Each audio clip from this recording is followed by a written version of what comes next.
Okay, Bindigan. Boozhoo ni Janashanabedog. Nana Boozhoo indigenous cause. Boozhoo Nana Boozhoo started about 6 months ago. I'd been sort of thinking about it. I said, wouldn't it be cool to have something that was sort of a cross between Sesame Street and like the movie Smoke Signals? Michael Lyons is an accomplished illustrator and author, but lately he has ventured into a new creative medium with a video podcast that incorporates the Ojibwe language. His program is titled Boozhoo Nana Boozhoo. For years I'd been doing a character that sounds kind of like Thomas from Smoke Signals. You know, remember, hey Victor, where's your dad? Well, that kind of became Nana Boozhoo. So that first one, he was teaching coffee, and it was all about, makade mush kiki wabu. The response online had, the bar is so low. Everyone loved it.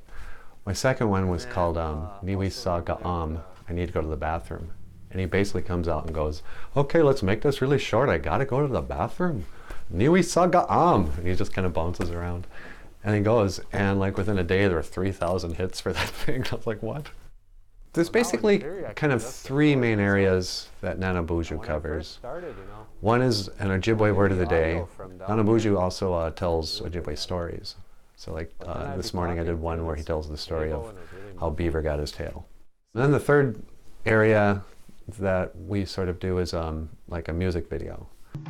All right, let's try this. Why don't you get a close-up on my hands? But then it's just sort of following kind of children's show format. And so the podcast will have him, the word of the day might be coffee, and then he'll break for a song. And the song really has nothing to do with Ojibwe necessarily. But, then he may tell a story, an oral tradition story, and say goodbye. Michael has toyed with a longer format for the podcast, but has found that a shorter production holds the attention of the viewer. For a show that might run 10 minutes, there is at least several hours of production time put into it. I could do a podcast in half an hour, but I love to tweak it now, and I've been exploring special effects and stuff like that. So now I can play around with a podcast for 3 or 4 hours and then end up with 10 minutes worth of actual footage. I already had a little bit of an audience on Facebook from the Ojiberish comic strip. So I knew there were probably around 200 people who would at least be familiar with the concept of me putting something creative out that had to do with the Ojibwe language. But I was also a big fan of podcasts just on YouTube. The whole thing is produced just on a Movie Maker download and a pretty inexpensive camera. As the months have gone by, new casts of characters have come on. There's a stuffed dog that has been the engineer. And during one episode, we learned that his name is Anamush. They all have like Ojibwe names.